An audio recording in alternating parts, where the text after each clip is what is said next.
Manahimik po muna tayo ng sandali para sa pambungad na pananalangin. Mahal naming Ama, kami ay nagsusumamo sa iyong ngalan at pagmamahal. Gabayan at patnubayan niyo po kami sa pang-araw-araw na gawain. Patnubayan mo ang sangkatauhan, lalo't lalo na ngayon na kinaharapan namin ng pandemya na COVID-19. Basbasan mo ang aming mga puso upang maibahagi ang aming pagmamahal at hilumin ang sugat ng nakaraan. Bigyan mo ng katatagan at karunungan ang bawat isa sa amin upang makilala namin ang iyong pagmamahal. Hindi hiling namin ito sa ngalan mo, siya nawa.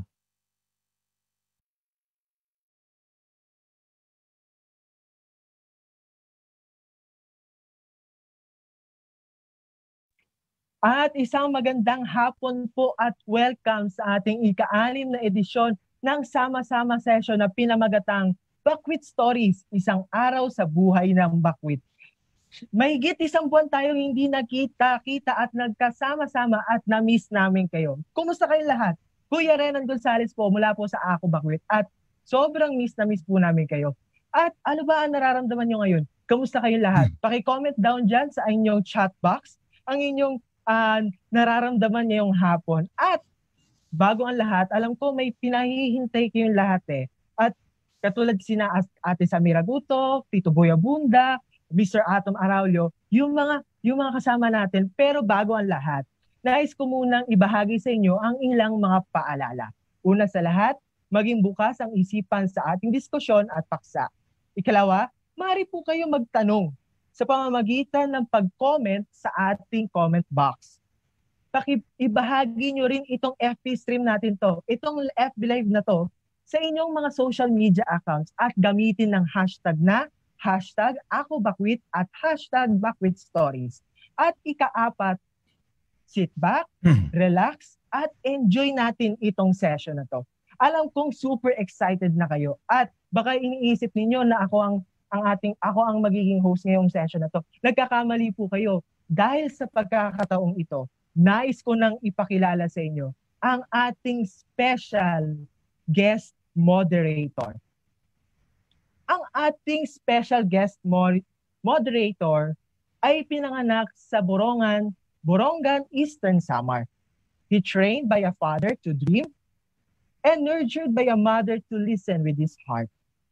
He graduated his elementary at Borongan Pilot Elementary School and he spent his high school life at the seminary, wherein he exposed in reading and learned the discourse or the other skills that he have. His stories is replete with twists and turns. He had to stop school at the Ateneo where he studied business management due to his father's tragic passing. This brought to him to face the bitter realities of life. He became a salesman, a tour guide, a theater stagehand, and soon after, he became a public relations director for the Manila Metropolitan Theater. From theater, he moved to the world of television, where he has since led a flourishing career. In broadcast media, he became recognized as a multi-awarded host and producer.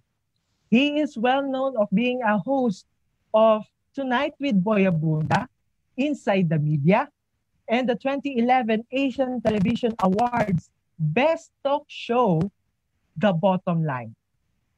He is a formidable endorser, a public relations authority, a brand and creative development lead, and of course, a respected talent manager.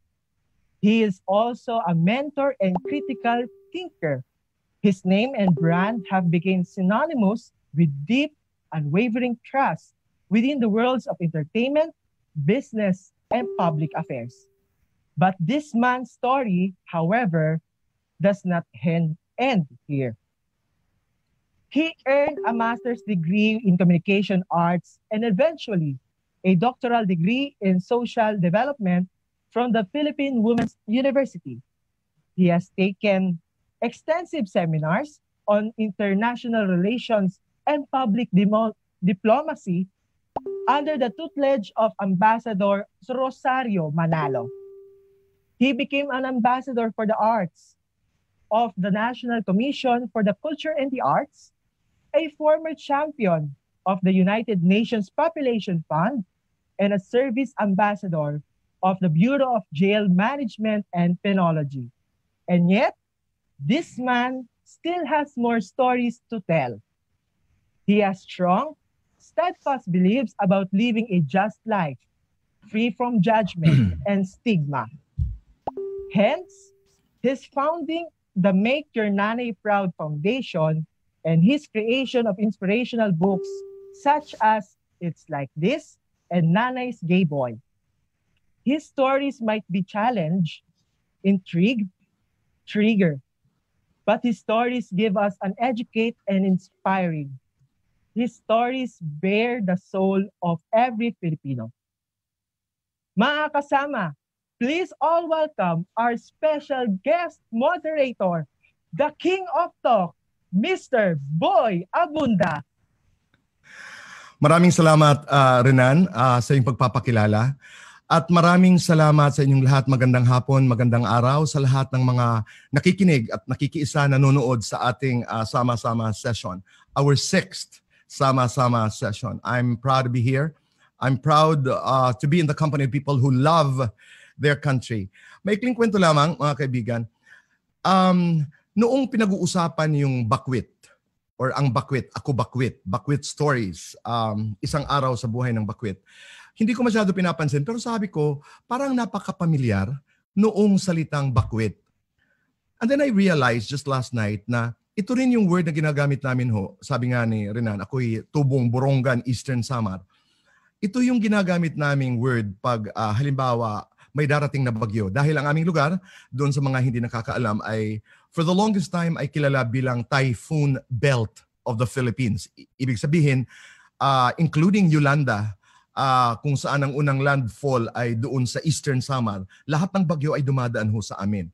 At naririnig ko ito na pag halimbawa sa Waray, pag may dumatong bagyo, mag-i-evacuate kita nga doon lugar para dito protektado kita. In other words, lilisan sa Tagalog pa doon sa isang lugar kung saan tayo mapoproteksyonan. So bakwit has always been part of my vocabulary. And it was no surprise that when I got involved, it was a letter or a call from a NAS maybe about bakwit, and it was almost instinctive for me to have said, yes, I'd like to get involved in whatever little way I can. And mga kaibigan, we're talking about bakwit, internally displaced people. Bakit sila displaced? Dahil sa gera, dahil sa bagyo, instability, kahirapan, dahil sa mga baha. Ito yung mga man-made at saka natural and unnatural causes. Ika nga natin. Pero nais ko lamang ibahagi nga yung karanasan that I am nasanay ako bilang bata sa mga bagyo. We were battered, we were ravaged by some of the most destructive storms in the history of the country. Ang Samar. Kaya I can only imagine what it is. Katiting lamang ho ang aking alam at ang aking naiintindihan na karanasan, how it is to be internally displaced, how it is to be homeless. Dahil kanina nga sabi na Renan, nung ako'y nag-aaral dito sa Kamaynilaan, hindi ko ho sinisisi yung pagpanaw ng aking ama. Pero there was a time that I wandered the streets, I roamed the streets of the city because I became restless. I wanted to get into an adventure that would bring me into my dreams, especially nung pumanaw ng aking ama dahil ang aking pangarap sa buhay ay mabigyan ng magandang buhay ang aking ina. I wandered, I roamed the streets, and I depended on the kindness of friends and strangers, of people I didn't know. It was tough. It was even painful. Kaya pag iniisip ko yung karanasan po ng mga bakwit, now, katiting lamang ang aking nauunawaan. I cannot imagine the inhumanity that the bakwits go through and the inhumanity that they have to endure. Ito ho yung dahilan kung bakit natutuwa ako sa mga pag-uusap na ganito. Dahil we have to continue the conversation about internally displaced people. The displaced and the non-displaced are connected to each other in many ways that are so real. And this is the reason why this conversation is happening today. And I'm truly hoping that this conversation continues long after the 6th Sama-Sama session hanggang umabot pa ng maraming mga sessions. Patuloy ho natin pag-usapan ang mga bakwit, ang internally displaced people hanggat nahahanap natin ang ano ang karapat-dapat para sa kanila at para sa atin. Because we cause each other. The displaced, the non-displaced, we are there and we somehow cannot ignore each other. These conversations are possible, and especially this afternoon, itong pang-anim na sama-sama session, Bakwit Stories, isang araw sa buhay ng Bakwit dahil sa ating mga partners. Maraming salamat. ASHS Sanggunian, Bicol University Order of Blue Feather Society, Global Institute for Youth Development, Hulagway, Impact Leadership, Kabataan sa Kartilya ng Katipunan, Liberal Youth, maraming salamat. PLM College of Humanities, Arts and Social Sciences, Student Council, Samahan ng Kabataang Voluntaryo ng Pilipinas, ULEAD Initiative Incorporated, in cooperation with CSSP FST Council, GoodGov PH, Landas, Peace Parity Philippines, Samahan ng Progresibong Silimanian, the Taft Initiative, UP College of Education Student Council, UST Hiraya, We the Future.ph. Maraming salamat po sa inyong lahat. Katulad ng sabi ni Renan kanina, dyan lamang po kayo. You're invited to eavesdrop. At mamaya magkakaroon ho tayo ng pagkakataong makapag-usap. We will be entertaining some questions and our resource persons will be entertaining our questions. And right now, I have the pleasure to introduce to you our first resource person. Dalawa po ang ating resource persons ngayong hapon na ito. And I have the honor to introduce to you the first one. He is a Goodwill Ambassador of the United Nations Commission on Human Rights, respected journalist. Ladies and gentlemen, please welcome Atom Araulio. Hello, magandang hapon. Karangalan ko na maipakilala ni Tito Boy.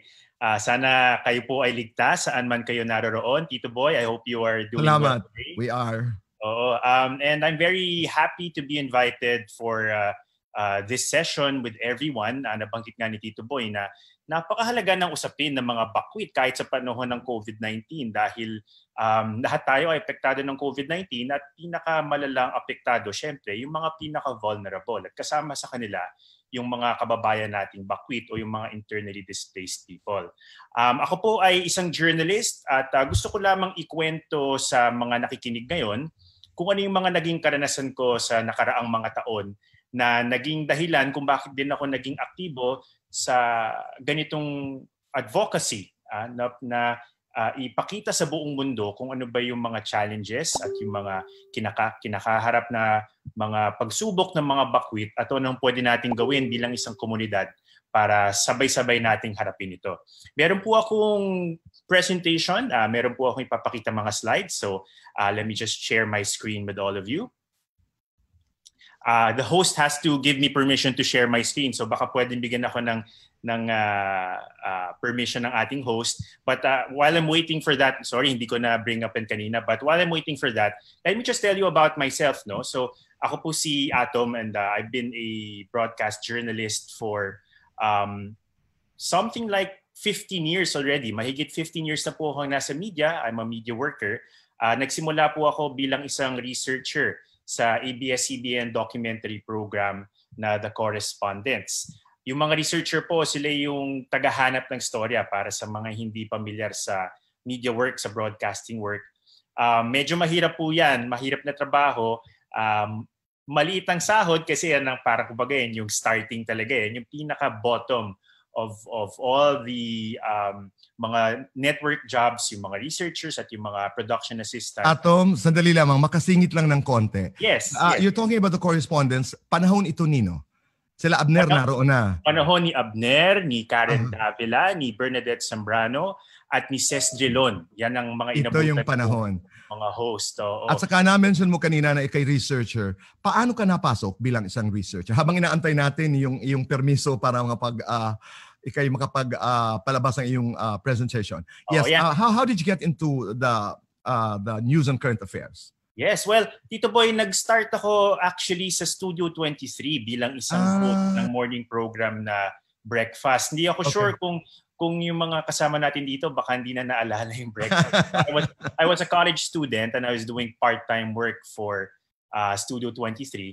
And then while doing that, medyo nalinya ako ng konti sa tagabasa ng balita. So sabi ko, parang interesting tong work na to. Tapos nagkaroon ng opening sa The Correspondents, naghahanap sila ng researcher.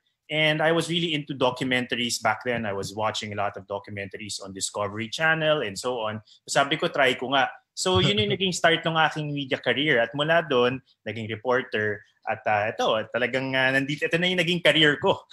Now you're the GMA7. But before that, para lamang, this is interesting para sa mga millennials na nagmamasid sa atin. Magkano ang entry pay mo? Do you remember how much you were paid as a researcher? Sure. I don't mind sharing. Nung back then, ang starting pay namin, if I'm not mistaken, was 11 to 12,000 a month. So ano yun, that was a full-time job. And nung time na yun, wala pa naman ako ibang mga gastusin. So napagkakasya naman. Pero ganon yung expect ninyong starting salary kung kayo ay interested in media work. Hindi. Inspiring yan para sa mga kabataan dahil it's never easy. It's a journey to get to where you are dahil hindi kasi ako naniniwala. I don't buy into this idea, Atom, na ang millennials ay gusto ng shortcut.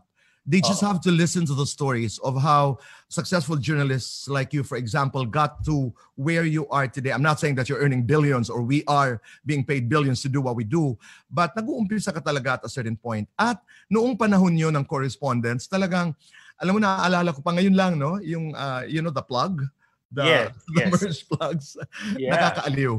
Dahil marami akong naunawaan ng mga issues dahil sa mga episodes. Patrick ba was with you na? Paez? Sila Patrick Paez at sila Ed Linga were the batch that I just missed. Kasi when I came into the program, parang nagkaroon ng change of hosts. I think they moved on to another network noong time na yon. So I think Patrick became a producer, no? Parang he joined the management group. Yes, he did. I mean, those are all journalists that I look up to, and noong time na yun, they were moving on to something else. And our roster of hosts back then were pretty solid. And yung first story ko nga is with Abner Mercado. Ang pina-research sa akin yung pagkain ng aso. So medyo nahirapan ako unang story pa lang. Napasabak ako. I mean, I didn't have training sa media work, so medyo I had to learn everything on the job. Most unforgettable correspondent story that you did, that you researched? Ang dami, Tito Boy. I mean, top of mind, what do you remember aside from the pagkain ng aso? Which was your first? I remember doing a story with, I think it was Ces Drilon's story about yung mga sex workers sa probinsya. Sa mga far-flung communities. We think about sex workers usually in an urban setting, pero parang it also happens in a rural setting. So that was also very interesting for me. Atom? Yes. Yes. Pasensya na. Ready na yata ang ating technical support. All right. So maraming salamat, Tito Boy, for that short kwentuhan. I-share ko na yung aking screen. This is a short presentation that I did to kind of show everyone kung ano yung naging journey ko towards this kumbaga this advocacy of standing for refugees and standing for all of the displaced. Okay, let me do that now. Technical stuff. Okay, once again, sharing my screen there. Okay.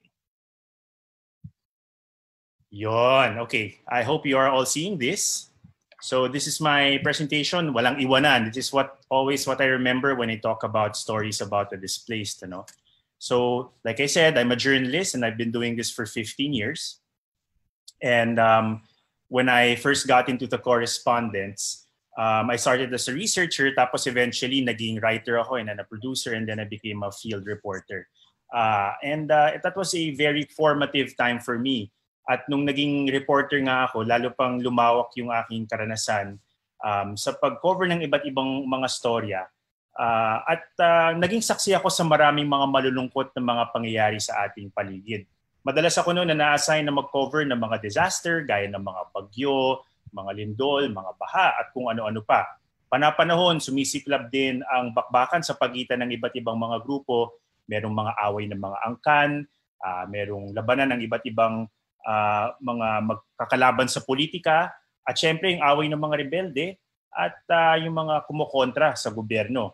So tuwing ginagawa ko itong mga historyang to, hindi nawawala yung kwento ng mga bakwit. Itong litratong ito, kinunan to sa Marawi noong 2017 or 2016. At ito ay isang field visit with UNHCR. At ikukwento ko sa inyo kung paano ko nakasama sa UNHCR.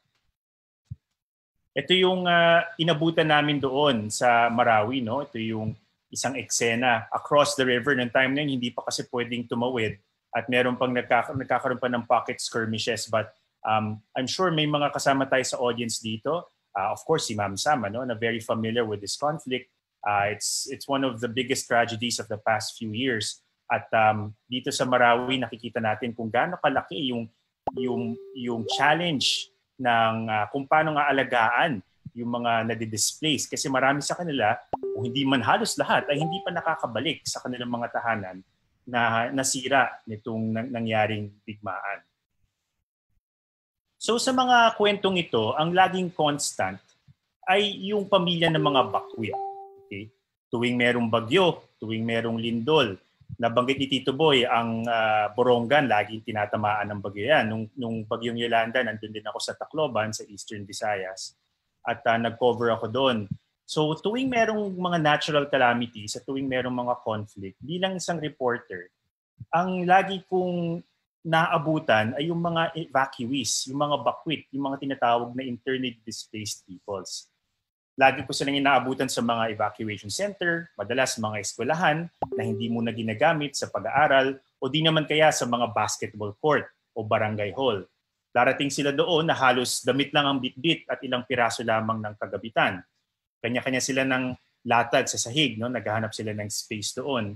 Kahit malamig yung sahig ay pinipilit matulog, pero madalas walang tulog dahil sa lahat sila ay nag-aalala, kabado, pagod, no? Dahil sa mga nangyayari sa kanilang paligid.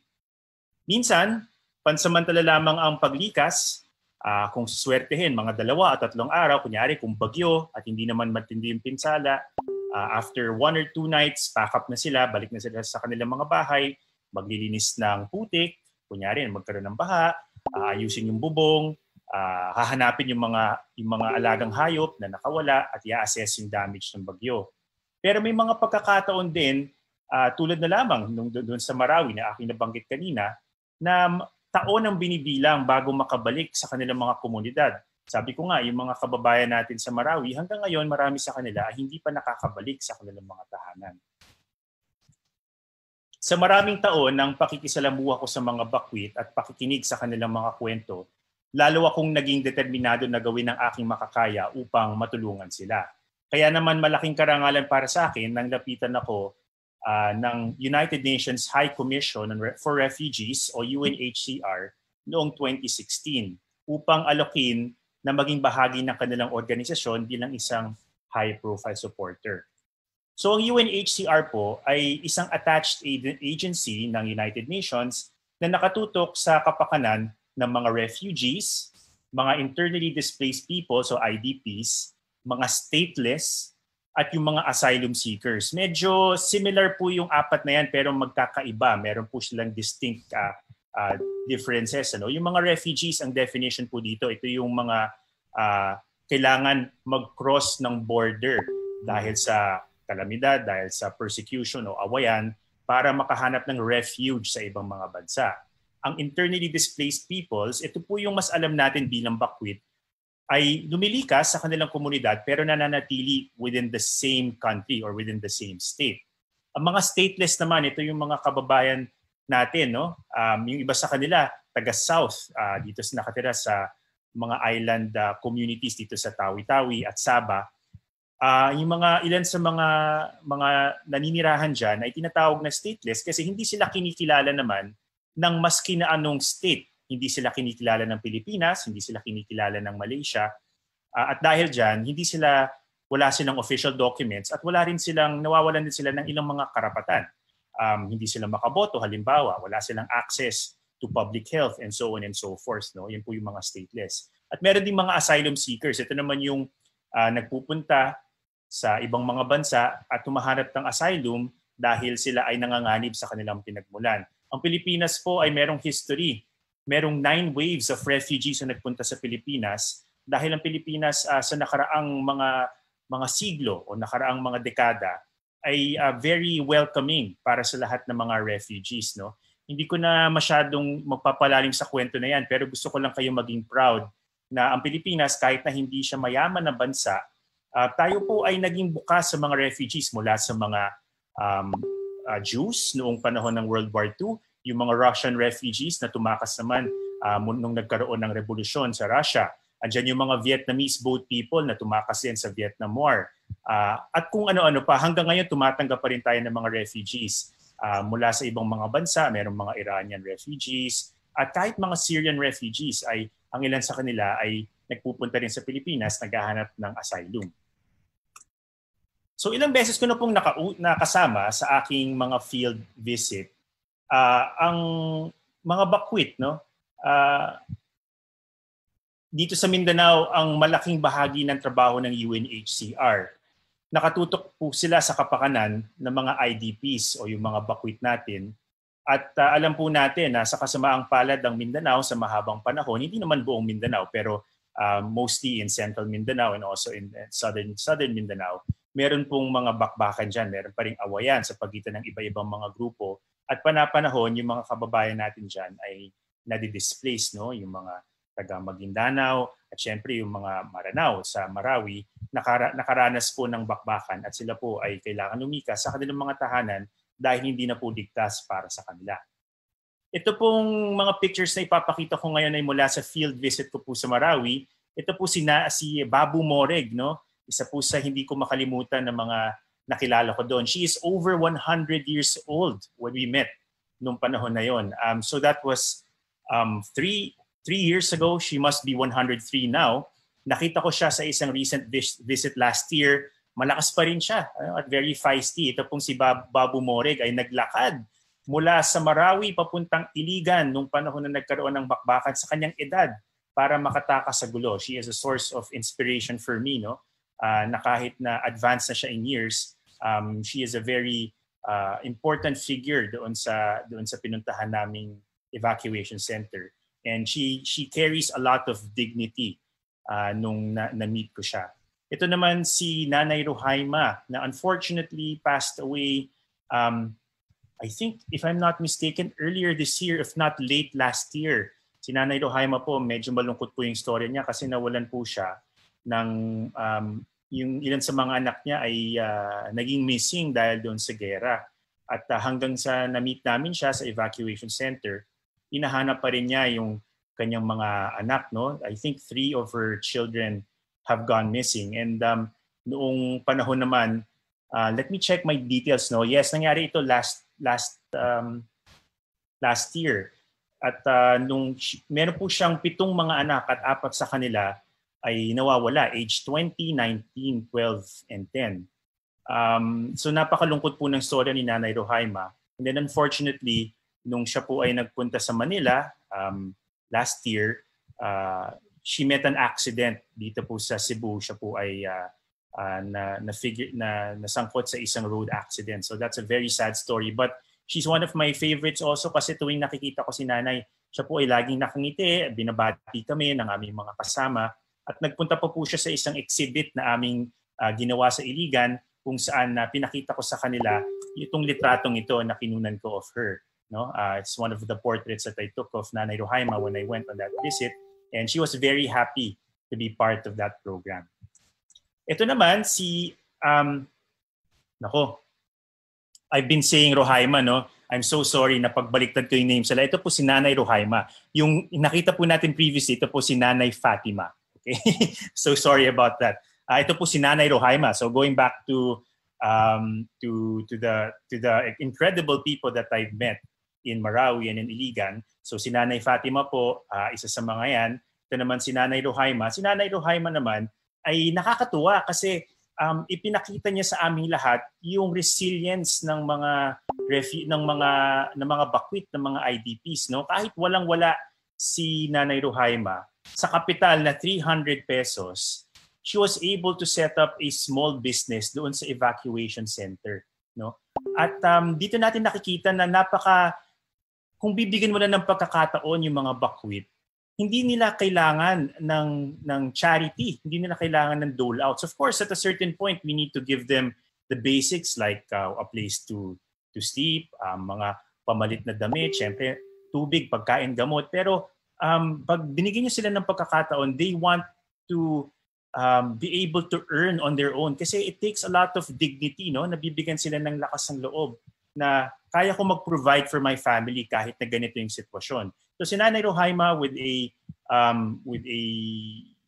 capital of 300 pesos, nagtayo siya ng maliit na karinderya doon sa evacuation center. Ito yung picture na yan. At nagbebenta siya ng ulam sa kanyang mga kasama at lumago yung kanyang pera. Hanggang sa kahit papano, nakapagbibigay na siya ng dagdag sa kanyang pamilya at nakapagbibigay pa nga ng allowance sa kanyang mga anak at mga apo.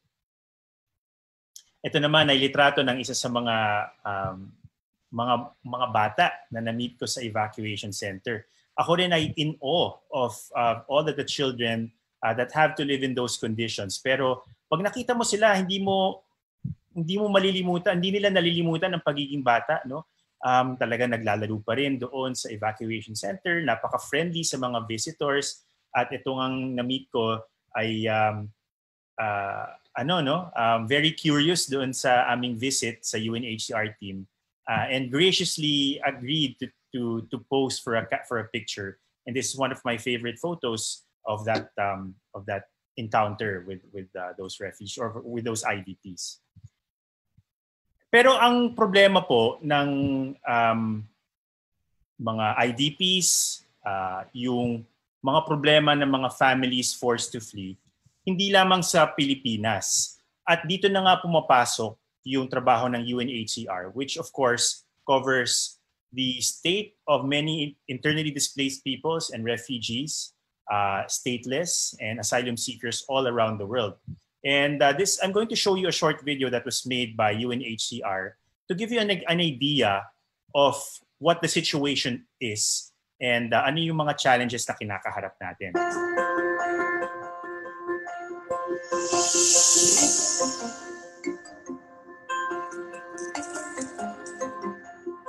What's 1% of the world's population?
Yan.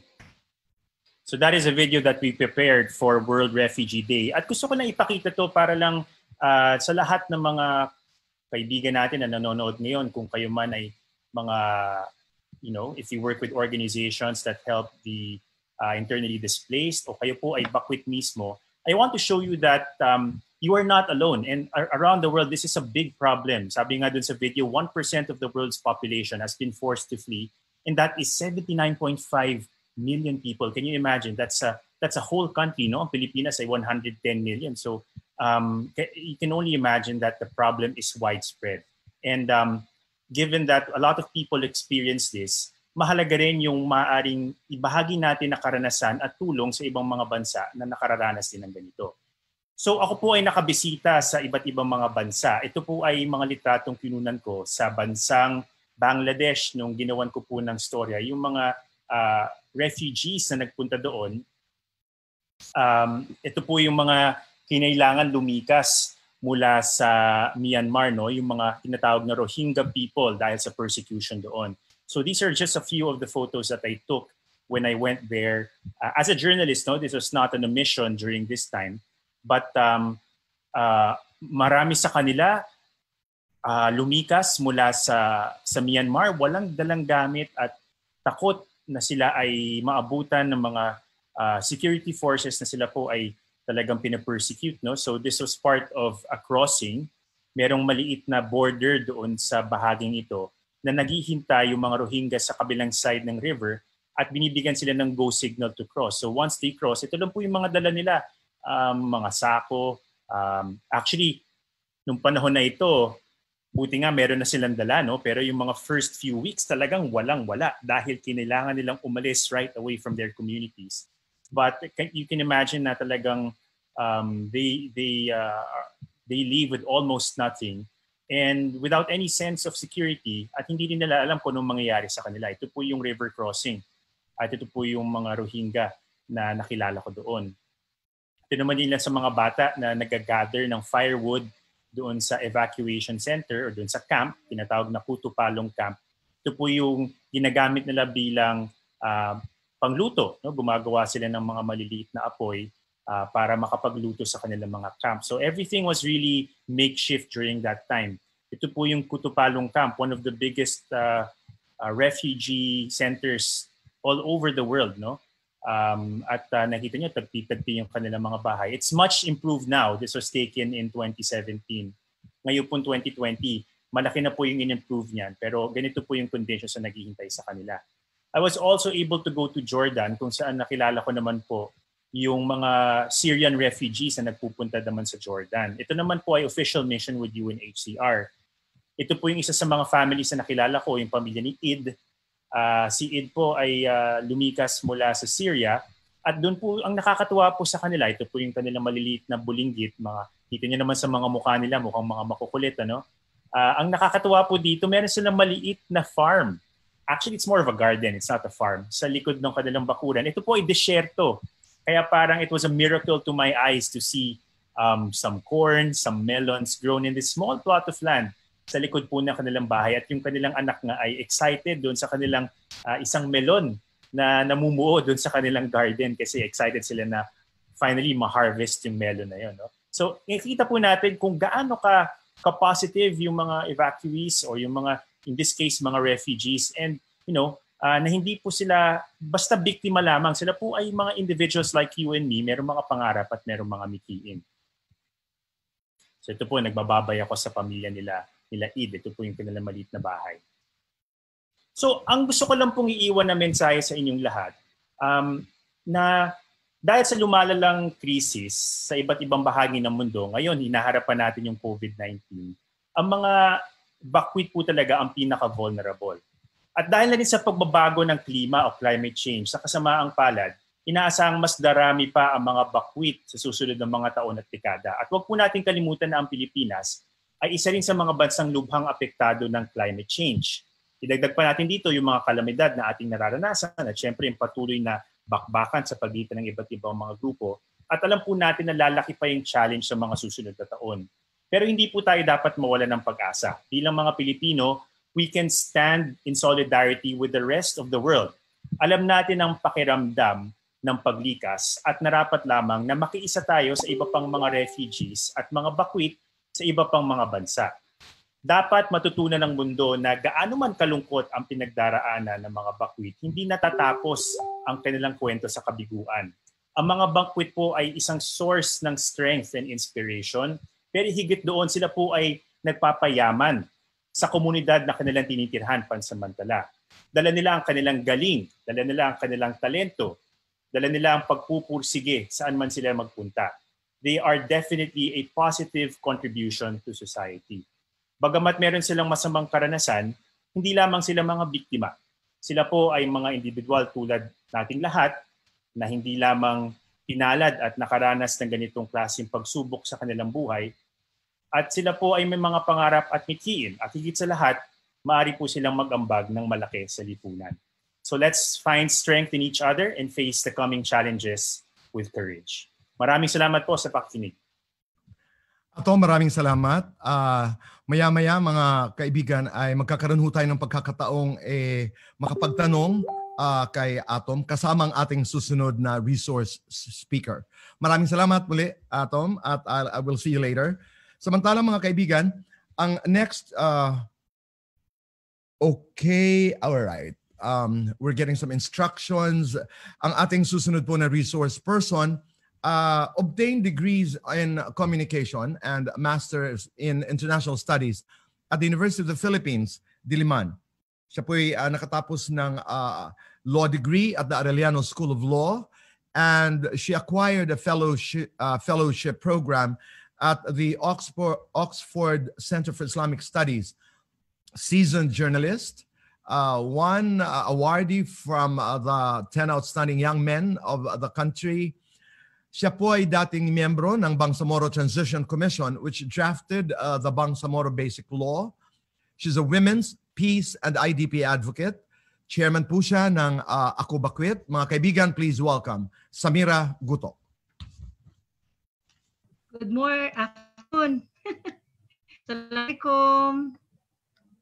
Assalamualaikum, boy. Hello. Sam, magandang hapon. Disabled yata yung video. Okay. Thank you po, Tom. Maraming salamat. Natural lamang yun. Tayo inaantay ho natin. Ipakita natin si Sam. Maya-maya lamang ayan. How are you, Sam? Habang ikay hindi pa namin nakikita. Ay, very humbled po, Kakaboy, of course. Very humbled po. Talaga. And this time of mental stress. This is the moment of distress. Pero ang ganda nung sinabi ni Atom kanina na yung mga bakwit ay pwede maging inspirasyon, maging source ng strength at courage, di ba? O mamaya pag-uusapan natin yan. Muli mga kaibigan, ang ating pangalawang resource speaker. Napunta tuloy ako sa research dahil si Atom nag-umpisa bilang researcher sa the correspondent. Narito po, Sam Gutok. Samira. Thank you po, Kakaboy. And to everyone po na nakikinig sa ating samahan session, thank you po. I'd like to start off with saying that one of the most important things po sa lessons namin sa Siege is that we are already experienced po sa itong COVID. Yung displacement po, parang hindi na kami na-shock na nagka-problema. Pero at the same time, lalo pa po. So ito pong like this would be a small thing for us, ID, but it's a very major thing po for our survival po sa amin because you cannot get through a checkpoint if you don't have an ID. Since the Marawi siege po, you don't have any document to identify you're not a terrorist. So this small document is your gate pass to find food. Napaka-importante, napakaliit pero titi. So malaking bagay po that nawalan po kasi lahat Kakaboy yung mga documents because we ran. My mother was there. I was in Zamboanga during the May 23 siege. My mother and my 3-year-old. So sabi ko, Mother, you have to already find a way na umayo sa Marawi City to go to Iligan. So don't forget the essentials. The essentials would be this ID and a prayer mat and whatever na pwede niyong dalhin. But don't bring so much kasi yung sasakyan niyo can so much. And akala ng karamihan po, we're going to return after 3 days of conflict. Yun pala, never. Yung napakarating, yes po, not to return. So the COVID lessons namin po din in this displacement po of COVID is to always be ready. So one of the lessons po is always be ready, have your ID, towel, and prayer mat, and drink of water. So the PowerPoint po, Ira, you have a few slides. So practical po yun. Malong pala. Forgot malong. This is one basic sleeping gear po ito, Kakaboy. I'm sure you have a malong maybe that it's a wrap around your body. It's what we got in Indonesia, the Malay culture. It's a wrap around po sa katatin. It becomes a bed. It becomes a bed. It becomes a baby's bed. It can be so ito po yung naging survival kit namin. Ilagay lahat dito eh. It becomes a bag. It becomes a bed. Itong ating malong. Yeah. So, isang buhay po ng isang bakwit. So, this is a video. Where are the prayer spaces? Where is more than one faucet for 1,500 people in Iligan? One faucet for 1,000 praying people. Eh di siyempre, yung iba, hindi na magsisimba siguro. And we need prayer. That's the only solace. Moral boost from God Almighty. Wala namang magbibigay sa iyo ng inspirasyon, kundi sarili mo rin. Sariling puso mo, sariling pag-iisip mo. 2,500 na siraan ng bait. I don't know how congressmen matatanggap nyo na tinuloy nyo ang martial law. Mga taga Mindanao daw na congressmen. Dear Mindanao congressmen, we speak English like you. And if you value your mother the way we value our mothers, martial law meant that you have more babies dying, you have more women unveiling, removing their cultural rights in their bodies, in their mindset, spiritually, emotionally, because martial law does not look at this intangible. It does not factor in things na tungkol sa pag-iisip, sa emosyonal. Wala eh. Siyempre, hindi naman yan nakikita ng martial law administrators. Importante eh. MG, ma-exterminate eh.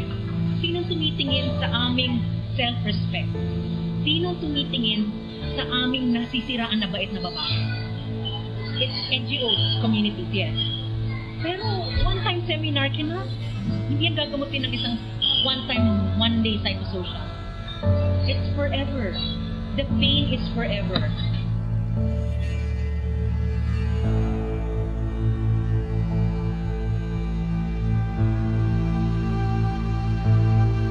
Boy.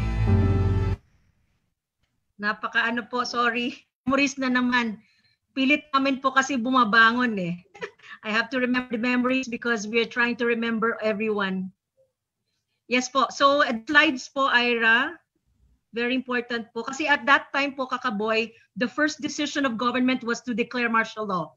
And if you remember, under this COVID then, Bayanihan to Heal is an emergency measure, lockdown. And we're being bakwit multiple times over from the siege of 2017 and now again for Marawi.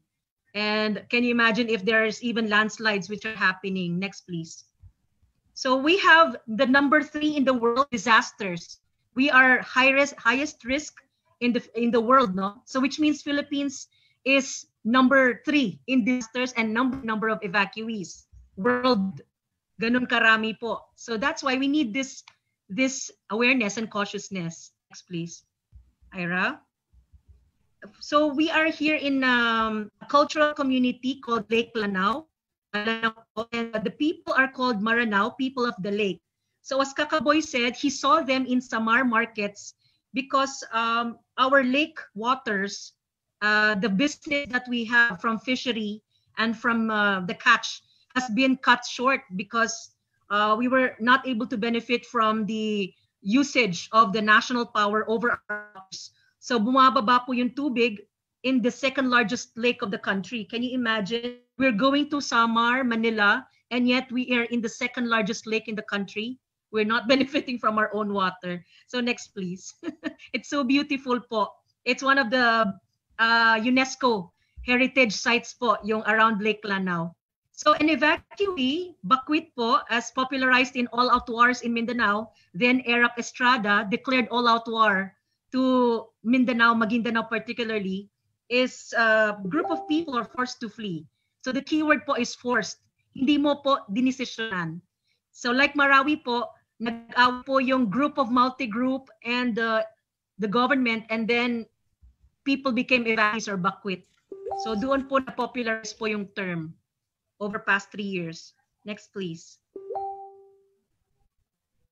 Next, please. And so by the United Nations document po, that's why we need to have a law, local law, because under the Ayuda law po ngayon, Kakaboy, anang ating gobyerno, there's no category for bakwit. So if you're a bakwit in Pangasinan, Samar, wala kang ayuda because you're not part of the category of the Bayanihan to Heal Act. So you're not considered vulnerable, even if Atom reminded us in HCR study. So who are bakwits? We're reminding the Congress and Senate na ito po yung mga nawalan ng bahay, ID, ento. It's so hard for them to get back their documents because there's no trace of them in the Philippine Registrar. By their culture or by their way of life, they haven't been registered. So marami po tayong kababayan in Mindanao and in the indigenous peoples who don't have IDs and are not registered by the Philippine Statistics Authority. And one of these, of course, is the bakwits, because of them lost their documents as well. Next, please. So these are just, I think, few slides. Yes, nasabi Atom. So many of us are IDPs around the world, please, who are migrating and moving and finding a way to survive.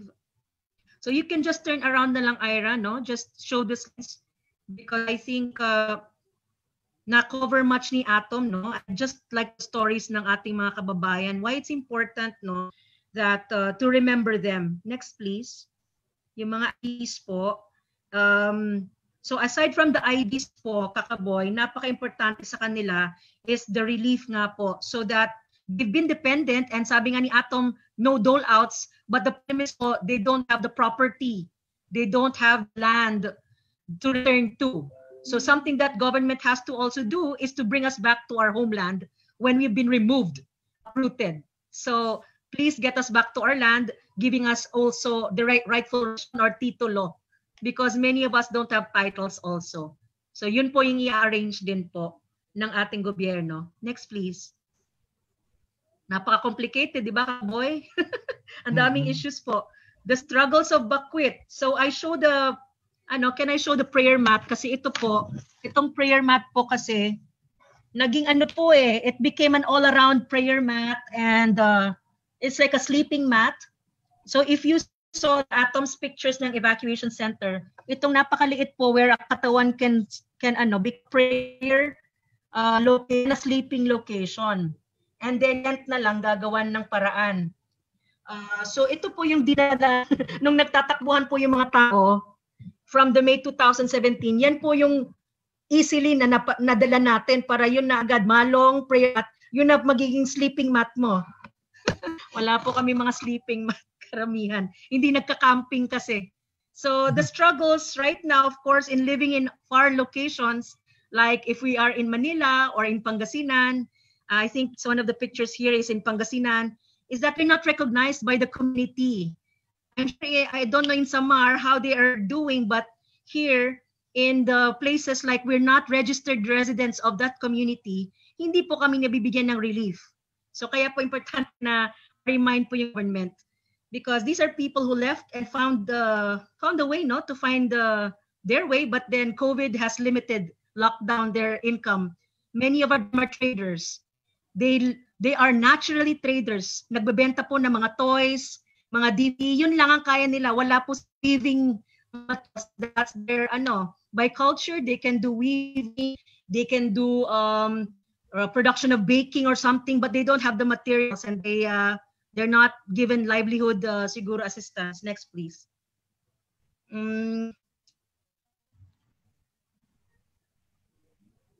So syempre po, we belong to the poorest part of our country. So multiply po, no, you're displaced and you're also facing poverty. So that's a big problem po, no, yung problem of water, sanitation.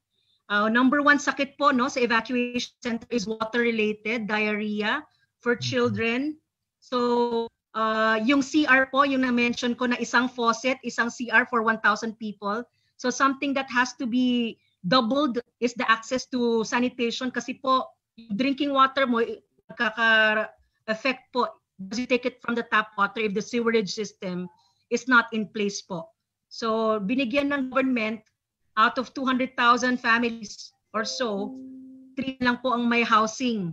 So many of us are now in NCR Luzon and are trapped, locked down.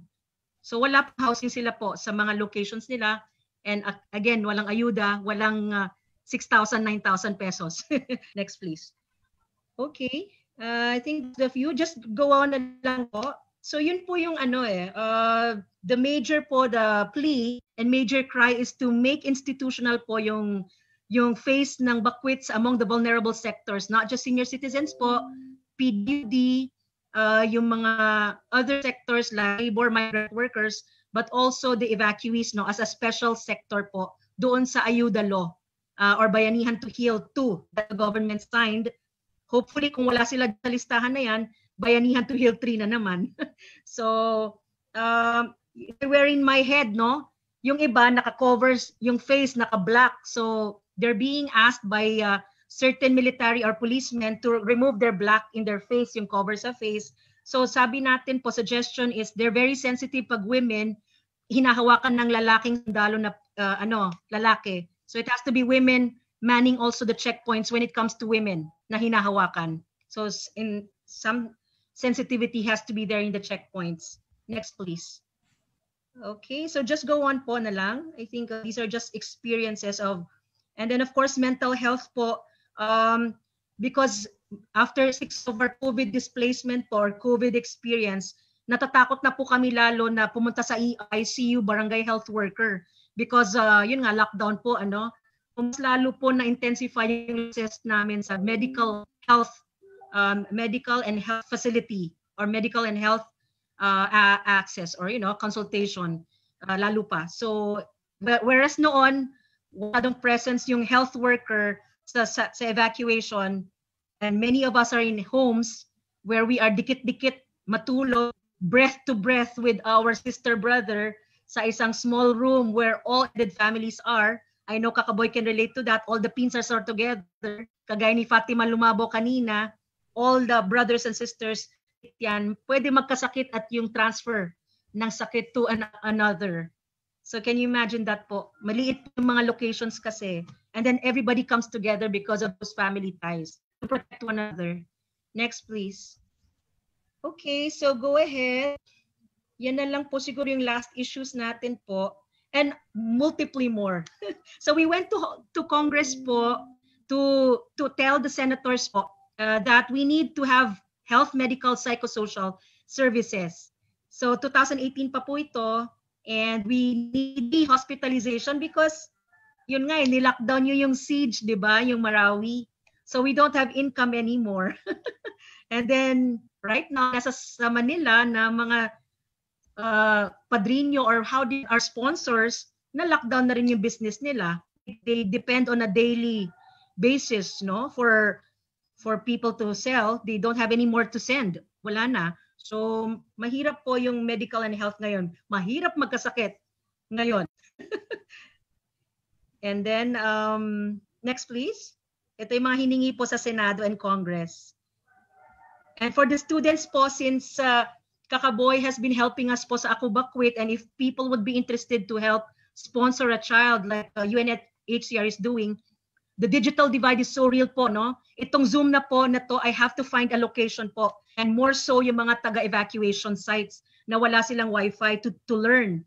So we are asking government, the DICT, and all telcos to set up satellites in the evacuation site so that children can learn and access gadgets na mag-loan or magpahiram para hindi maiwanan, walang iwanan, no? Walang iwanan din sa edukasyon, because that would be really the coming back to terrorism if we have children have nothing and cannot be educated. They'll be convinced that the government doesn't care. So yun po yung inaano natin po, that education talaga po malaking bagay. So these are some of the suggestions then. So yun po, in closing, last, the the story of the Bakwit, the story of every Filipino. Walang iwanan sana. We should all work together. Thank you po. Thank you, Kakaboy. Maraming salamat, Samira, sa iyong nakakaantig na mga kwento tungkol sa marami bagay na pinagdadaanan ng mga Bakwit. Ngayon naman po ay pupunta na tayo sa ating open forum. And I know some questions are being asked right now. Atom will be joining us. Pero para lang habang nag-aantay tayo ng mga ilang katanungan, Sam, ngayon, ilan ba ang bilang ng mga internally displaced people as we talk, no? As we talk, ilan na lahat ito dito sa Pilipinas? Grounds, Philippines. Yes. Baka Atom Pilipinas has right data, but in Marawi po, Marawi 70,000 families nationwide sila. For Marawi po. Marawi ay 70,000. Nasaan sila ngayon, karamihan? Everywhere po, different places of the country, but mostly nearby, Iligan, Cagayan de Oro, and within Marawi, Lanao. But is there an organization, is there a group that monitors itong mga displaced people from Marawi? Task Force Marawi po, by the mandate, has to, no? Because supposed to, but mukhang na-limit lang sa rehabilitation structure ng Bureau po, Kakaboy. So nobody, there's no law kasi. That's why our forum is tackling this. So yun ang dahilan kung bakit tayo nag-uusap-usap ngayon dahil na-displace na at mukhang nakakalimutan. Is that what we're trying to say here? Mukhang nakakalimutan dahil kung walang monitoring, kung walang ika nga, for lack of a better word, kung walang census, hindi natin kilala at hindi natin alam kung nasaan sila, medyo mapababayaan ka talaga. Hindi lamang yung displacement ang problema, problema din itong COVID na nangyari ngayon. Am I right, Samira? Yes po. So paano? Ako'y nakikinig dito sa pag-uusap na ito. Yung policy dito yon. Pero ako as a citizen of this country, I'm sure marami ang nagtatanong, paano ako pwedeng makatulong? During the second month po ng COVID, ng Marawi Siege po, 6 organizations like UNHCR are already working for Marawi. There's so many places you can help sponsor with. So you can actually help a child or sponsor one. Saan sila pupunta, Sam? Help one. Websites po, depende po. Ayun. UN, OCA, United Nations, HCR, kami po, Ako Bakwit, and different organizations po. Oo. Dahil kung mapapansin po ng ating mga kaibigan, pumunta lamang po kayo sa mga iba't ibang sites ay naroon po ang Ako Bakwit at iba pang mga organisasyon and you can connect with them at matutulungan tayo malaman kung paano tayo makakatulong. Sabi ko nga, ang kwento ng Bakwit ay napaka-konektado sa ating lahat. No? I mean, somehow, I don't know why I used the word earlier, we cause each other. We cannot ignore each other. At napaka-importante. Walang iwanan, si Atom kanina first mentioned that. I-contextualize mo nga, Atom, yung iyong, is Atom in? Yes. Oh. Atom, yung walang iwanan, i-contexto mo nga yan, Atom. Well, sa English nga, parang no one should get left behind. Kasi That's right. The thing that people should understand about mga IDPs, mga Bakwit, refugees, and so on, they are just like you and me. Hindi ito question ng isang grupo ng mga tao na pwede nating kalimutan dahil it can never happen to me. We have this impression na kawawa naman sila pero pwedeng hindi ako makialam, marami akong ginagawa sa buhay ko kasi malayo naman yun sa akin. But the thing is, in a society like ours, it's important that we leave no one behind because sila rin yung aasahan natin when the bad things happen to us as well. Who knows? For example, yung mga nakilala ko sa Jordan, yung mga Syrian refugees, marami sa kanila mga professionals, mga engineers, mga doctors, mga people who are otherwise in the upper middle class na inabutan ng sigalot sa kanilang bansa. And the same thing can be said about the internally displaced in the Philippines as well. A lot of the people I met in Marawi, they nila na-imagine in 100 years that it will happen to a beautiful city like Marawi, no? So it's important for us to come together as a community and find the solutions. Ano yung mga pwede nating i-institutionalize maybe through laws tulad nga ng nasabi ni Ma'am Sam? Ano yung mga experiences na dapat nating ipinapasa sa ibang henerasyon, sa ibang mga tao para alam natin kung anong gagawin kapag merong ganitong mga problems sa mag-arise in the future. Napakahalaga nung sinabi ni Ma'am Sam kasi naranasan rin namin to eh. Yung simpleng usapin ng ID na akala mo we take it for granted kasi meron akong driver's license, meron akong passport and so on. Parang akala mo it's just a document. Pero para sa mga bakwit, this might be a matter of life and death.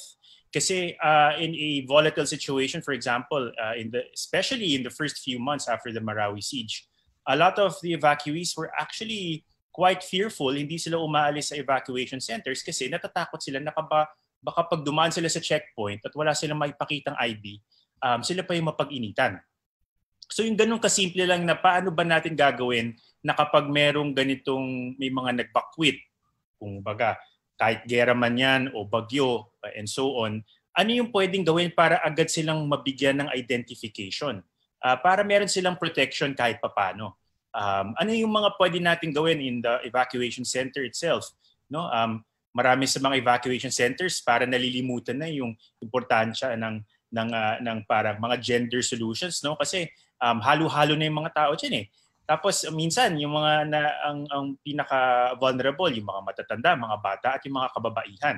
So ano ba yung mga pwede natin gawin para kunyari mabigyan man lang ng privacy para sa mga families, yung kahit yung palikuran dapat nakahiwalay yan at hindi at masiguro na obviously kailangan na yung hygiene ng mga lugar na ito ay natututukan. So there are so many things to learn. And I think it's important for everyone to kind of keep an ear close to the ground, sabi nga nila sa English, o maging involved sa issue na ito. Kasi sabi ko nga, it can happen to anyone. And in a functioning society, dapat walang iwanan. So kapag merong ibang naiiwan sa panahon na ito, tutulungan ko sila kasi kapag ako yung nalagay sa alanganin in the future, sila naman yung aasahan ko. Mm-hmm. Okay. Nais ko lamang, before I go to you, Sam, naiisip ko lang ito ngayon habang tayo nag-uusap. Bakit dapat tayo makialam, lalo na tayo na narito halimbawa, and I was just thinking about it now, tayo nasa Maynila halimbawa, the fundamental questions are, ba't ako makikialam? Wala naman akong kinalaman sa Marawi. Ba't ako makikialam? Wala naman akong kinalaman doon sa mga internally displaced people. Alam niyo po, hindi pwedeng walang pakialam. Kanina yung keyword nga yung operative word nga na ginamit ni Sam ay forced to flee, no? Unang dahilan yung digmaan. Hindi tayo pwedeng walang pakialam. Kasi yung digmaan na yan, nangyayari, mahabang kwento, no? Mahabang kwento ito, pero hindi pwedeng wala tayong kinalaman dyan. Whether as citizens or as legislators, as human beings, dahil ang kausa ng digmaan na yan, kung sususugin mo yung kwento, meron kang pakialam. You have something to do with it eh. In whatever way, big, little way, we have something to do with that war that displaced these people. Pagdating naman doon sa mga bagyo, mga baha, na pinipilit ma-displace din ang mga taong ito, meron din tayong pakialam. Ito na yung pumapasok yung climate change. Ito na yung nagtapon ba tayo ng basura ganun ka detalyado, no? Maayos ba natin pinangangalagaan ang Mother Earth? Maayos ba tayong kumilos? Kaya nangyari ang nangyari. So, ngayon naiisip ko lang, hindi tayo pwedeng hindi makialam dahil meron tayong pakialam dahil kahit papano meron tayong kinalaman doon sa mga nangyari, sa mga internally displaced people sa Pilipinas. Kaya kanina naitanong ko, kung ako'y nakikinig sa pag-uusap na ito, paano ako makakatulong? Alam niyo po, simple lang. Doon sa, halimbawa, when you go to Facebook, makikita niyo po ang page ng Ako Bakwit. Walang maliit na tulong. Sabi ni Sam kanina, yung malong, yung prayer mat, tubig, lahat ho pwede. Walang maliit, walang malaki. I think the important thing is on that attitudinal level, our attitudes have to change. I think that's what you're basically saying, Atom. Our attitudes have to change and we cannot ignore each other because we are each other. Sam, I know you want to say something. Go ahead. Yeah, totoo yun po, Kakaboy, that the WHO reminded Atom that an outbreak could happen in evacuation setting. So dahil sa weak na po, vulnerable na po sila, Kakaboy, walang immunization, lesser yung kanilang health access, pwede pong magkaroon ng outbreak. At po wala pa naman. But you know, WHO reminded under evacuation situation, outbreak can happen. And we don't want it to happen. Prevent tayo, di ba po? So we have to look into them. Oh, ito namang mga pag-uusap na ito ay para lamang maraming dahilan para maging pamilyar tayo. Yung pala yung bakwit. Kasi naririnig-rinig mo na pero hindi mo na unawaan ng kwento. This is, I think, something that we have to take very, very seriously. Dahil tama ka, doon sa mga marginalized itong bakwit eh. At saka ang dami pang mga misconception. Tama ka doon, Sam, sa kwento mo na as negligible as it may look, for example, when there are Muslim women na merong takip halimbawa sa mukha at kung sino ang hahawak para sa inspection doon sa mga checkpoints, that's that's respect. Yeah, sensibilidad ang pinag-uusapan natin. Narito ang isang katanungan, marami na aksyon ang pumapasok na tanong. Atom, how can media aid in putting forward the situation of the bakwit into the mainstream? Mm-hmm. Well, I mean, the main thing that we do in the media is really tell stories, diba, Tito Boy? Sa mga nasa linya ko na mga journalists o yung mga people who work in non-fiction, it's important to show them, obviously, what the situation is. But hindi lamang kung ano yung who, what, when, where, why. But also, yung pagko-contextualize yung situation ng mga bakwit. At yung pagko-connect nga yung napakahalaga kung bakit tayo kailangan makialam. At ano yung mga solusyon na nakikita natin sa horizon para sa mga kababayan natin ito. Ako, I try to make it a point, no? Kasi sabi mo nga, Tito Boy, marginalized na nga sila. That is true on many levels. No? They're marginalized because many of them have lost a lot of their possessions, they've lost land, they can't go home. They're marginalized because they lack protection, marami sa kanila nawalan nga ng kakayahan na makaikot sa komunidad kasi wala silang mga ID. They're marginalized also because for the most part in the mainstream, mabilis na nalilimutan yung kanilang mga kwento. After the initial event, for example, in Marawi, for the first few months, laman ng balita yan all the time. Ito yung sitwasyon. Pero typically, sa isang news cycle, after a while, people tend to forget at nawawala na sila sa headlines. And that doesn't mean na nagiging mas maganda na yung kanilang sitwasyon. It just means that there's no more momentum. Sabi nga namin sa news na hindi na sila nalalagay sa headlines. Pero hindi ibig sabihin noon na lumiliit yung kanilang mga pangangailangan. In fact, lumalaki pa nga. In fact, sa panahon ngayon, sabi nga natin, 3 taon na yung giyera sa Marawi. Biro mo hanggang ngayon, hindi pa sila nakakauwi. Can you imagine being parang at a snap of a finger, kailangan ka umalis sa bahay mo tapos akala mo babalik ka after a few days. Tapos hindi ka na makabalik ever. Parang napakabigat dalhin nun. So ako as a media worker, that's my primary responsibility, no? Hindi lamang yung nangyari sa Marawi, but we have also other mga internally displaced all over the Philippines, natural calamities. Andiyan yung mga kababayan nating lumad as well na kailangan ding lumikas dahil sa karahasan sa kanilang mga komunidad. And I have to tell those stories. Now, pero para siguro going one step further, bukod sa pagkukwento, bukod sa trabaho bilang isang mamamahayag, I think parang it's a good idea to take the next step in closing the loop, ika nga, na parang you tell their story, but you also try to find ways of communicating to the audience.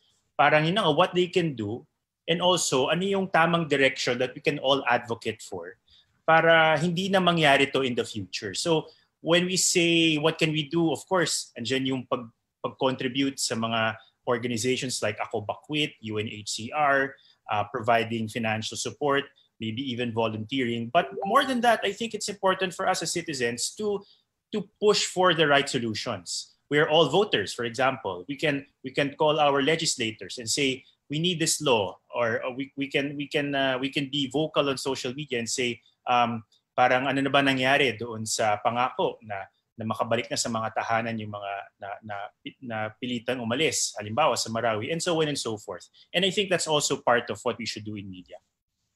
Maraming salamat, Atom. Dagdag lamang, government has responsibility, civic organizations have responsibility, but as individuals, meron din tayong responsibilidad. Kanina lamang doon sa kwento, ikaw ba yon, Atom, or Samira, yung nagninegosyo na nanay na nagluluto tapos nagtitinda. Sana may nakikinig sa atin ngayon na isang negosyante. Di ba marami ito, yung mga entrepreneurs, sila Joey Concepcion sa Go Negosyo halimbawa, na maaaring makapagbigay, ako'y nangilabot naman ngayon, ng tulong doon sa mga entrepreneurs, no? Dito sa mga lugar na ito, small entrepreneurs na pwedeng malit lamang ang kapital pero pwedeng umunlad dahil tama yung point ninyo, mo at ni Sam, na kung mabibigyan lamang ng pagkakataon ng mga taong ito, ayaw din naman nila ng mga dole-outs eh. Yes. Give us a chance to earn a living and we will do it, no?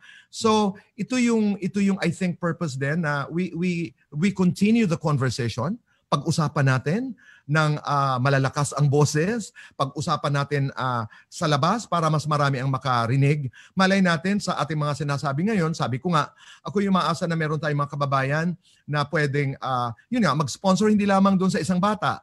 Maaaring mag-sponsor ng 5 nanay o 10 nanay na bibigyan ng certain amount of money. We can be creative eh. I mean, not everything, because the legal process is long. The legislative process is long. I am not diminishing the value of institutionalizing solutions, pero meron mga immediate needs kasi eh. Oo, halimbawa, kung may nakikinig sa atin, marami tayong mga kaibigan na mababait. I know of a lot, and I hope some of them are listening or eavesdropping right now, na para bagang pupunta sila sa ang bakwit at magsasabing, gusto kong makatulong ng 5 nanay. Bibigyan ko sila ng tigli 5,000. Can you imagine what it means? Makakapagluto na yan ng ulam at maaring, di ba nakakapag-contribute na siya dun sa gastusin ng, that was really inspiring. Mm-hmm. Di ba? Sana. Ito, Kakaboy. Di ba, Kakaboy, this is like something famous that's worn in Miss Universes and, itong beauty pageants. And this industry is dying because wala nang nagwi-weaving atom. So actually, gumawa ng mga naka-mask po at may mga gumagawa po na ngayon ng mask out of inaul or langkit design. So we call this langkit. So they can actually make this po and they can, by order po, if you order 50, so we're not begging, we're actually asking for capital lang for them. And so ituloy mo, Samira, if you buy 50, what happens? Halimbawa itong, anong tawag natin dyan? Mask na from the indigenous design, langkit. Langkit ang tawag dito. Pero mask ang design niya. Yes po, you're gonna use it here, di ba po? So right. parang saan mabibili ito? At halimbawa kung 50... Meron pong, for instance, yes, Maranaw Collectibles is one group. They're a group of women sewers. So you can order sa kanila po. So may mga ganitong grupo po that we can help them out, sustain the industry of weaving and women. Support a woman, support the household. Saan natin sila matatagpuan, Sam? Sa Facebook nila po, they have groups that we can also post po sa Ako Bakwit page. Okay. Yung mga names. Ayun, yes, yung mga orders. Immediate. Ang pinag-uusapan natin, may mga long-term, may mga immediate solutions, di ba? Kaya patuloy itong mga sessions na ito na nagaganap. Marami dito mga katanungan pero hindi ko pwedeng basahin tungkol sa love life mo. Sabi ko, bakwit muna ang pag-usapan natin. Magkakaroon ng maraming viewers. Oo, medyo. Sabi ko, namimili ako ng ito. Patawad ho, sa iba kong palabas, pwede kami ni Ato mag-usap. Pero wag ho ngayon. Ito'y siguro ulitin lang natin. Paulit-ulit ito itinatanong. Ano ang pagkakaiba ng internally displaced at saka ng refugee? Kanina you defined that, Atom. Well, yeah, at a basic level, it just means that ang refugees are families or individuals forced to flee, but they have to cross state borders. Right. So, for example, yung mga Rohingya, they have to cross the border from Myanmar to Bangladesh. Yung mga Syrian refugees, they have to cross the border going to Jordan and other countries. No, some of them end up in Turkey and all over Europe and so on and so forth. Yung mga IDPs, as the name suggests, ito yung they stay within the borders of the country. Meron kasing mga may mga nuances yan, how you deal with those two different groups of people. Pareho ang dahilan, they have to flee because of calamity, because of violence, because of persecution. Pero in terms of protection, in terms of how to help them, medyo may konting pagkakaiba. Ang sarap din pag-usapan yan, ang Rohingya, dahil dati prior to this event ay venerable ang Aung San Suu Kyi, no? Pero but that's for another story. Napaka-interesante lamang dahil connect ika nga no, yung polisiya, politics, government at ang tao. Here's a question for Samira. Apart from inadequate recognition from government institutions, internally displaced persons also face discrimination and inequality in status quo. How do you think we can best combat these existing social narratives against IDPs? Dahil po naratibo po siya at nakikinig sina Atom and Kakaboy through counter-narratives and telling their narratives as it is. So we also need to find the inspirational stories. Sabi nila na there are women who are doing their part. There are families who are inspiring, like Fatima or kanina si Nanay yung nagluluto po. Rohaima. So their story Rohaima, can... oo. Yes po, Rahima, Rohaima, Fatima, they can find the sponsor through the stories that we tell. So yun po, we have to counter the narratives that discriminate them and also expose the stories that discriminate actually so that there's awareness that's created po. So importante po yun. Tama, yung halimbawa dumikit ngayon sa puso ko yung kwento ni Atom tungkol kay Babu Morig, no? I mean, a 103-year-old woman, strong, courageous, proud. Di ba? Yung, yun ngayon ang image ko, ang image ko doon sa maraming mga kababaihan. Narito naman ang isa pa, Samira, due to the pandemic, are the kids in the evacuation areas given attention and assistance to cope with this new mode of itong ang education, pagdating sa edukasyon? So one of the pleas natin po, Kakaboy, is that there should be social protection for the children. And the UP recommended that there should be really a subsector sa Task Force National. Right now, I don't know if there's a subsector po on social protection. That includes looking at the evacuees po, including children. So malaki pong bagay po itong ating forum to make this call. All right. Okay. For Atom, ito'y talagang I'm trying to do my best to edit all these questions. In your experience as a journalist, going to different parts of the country, gathering stories of different sectors, ano daw ang pinaka-memorable Bakwit story mo? Well, some of them I've already shared, pero actually I was there in my capacity as a goodwill ambassador of the UNHCR. Balikan ko lang yun, I'm so sorry for getting the names mixed up, but si Nanay Fatima was an incredible woman that I also met there. Kilala rin to ni Ma'am Same, si Nanay Fatima, who unfortunately perished late last year. But imagine losing 4 children. Pero despite everything, she kept going forward, thinking about her remaining children and how to provide for them. Si Nanay Rohaima, tulad nga na nabanggit ko, very entrepreneurial. Bino mo 300 pesos na palago niya at kahit pa paano nakapagbibigay siya ng allowance sa mga apo niya. Tuwang-tuwa na siya doon. Biro mo, hindi naman, sabi ko nga, ayoko silang i-portray as victims eh. I mean, it's a very sad situation obviously at hindi natin dinidiminish yung kanilang pinagdaanan. Pero the narrative has to go beyond the victimhood, no? And we can show these people as actual assets to our community. Of course, andyan yung mga nakilala ko naman, kung talking about evacuees. One of the biggest natural calamities we faced was in 2013, Typhoon Haiyan or Typhoon Yolanda. And marami sa mga kababayan natin doon, taon din ang binilang sa kanilang mga tents. Meron akong isang naging kaibigan niya, si Nanay Deling Bonda, no? Taga Barangay 88. No? When we met her, right after the typhoon made landfall, I met her while covering sa isang lugar kung saan dinadala yung mga cadavers, and she was looking for her son na wash away kasi nakatira sila sa tabing dagat eh. Unfortunately, they never found him, and he's one of the many who are presumed dead.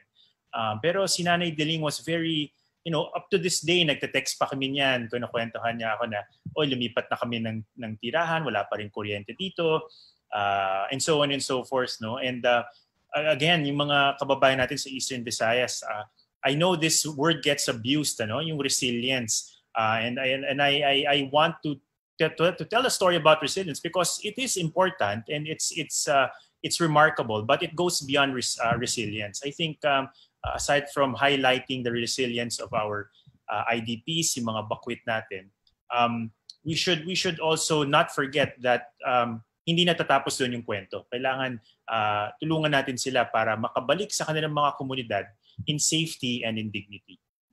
Mm-hmm. Dagdag lamang ako dahil may naalala kong kwento sa Yolanda. I covered Yolanda also in most of my shows dahil nga ako'y taga Region 8. Pero alam niyo po ba, the landfall actually of the storm, Atom, ay hindi actually sa Tacloban, hindi actually sa Leyte. It was in Eastern Samar, Giwan Hernani, to be very specific, no? Umiyak ako ng umiyak dahil kinalakhang ko ang Hernani halimbawa at ang Giwan. Hindi ako nakadiretso ng Giwan during that time dahil napakahirap. Because alam mo, pag umuwi ka sa probinsya, may nakikita kang bahay, ay, nasa Hernani na ako, malapit na ako, ay, ganito, etc. And for the first time I saw the day after, the day after the landfall, a few days, I don't know, I don't remember. Alam mo yung wala kang nakita, yung lahat talaga tumba, yung wala ka talagang makita. So nangyari, marami ang tumutulong, and I must say that international organizations did a great job in helping a lot of people. Walang pinipili, sige lang.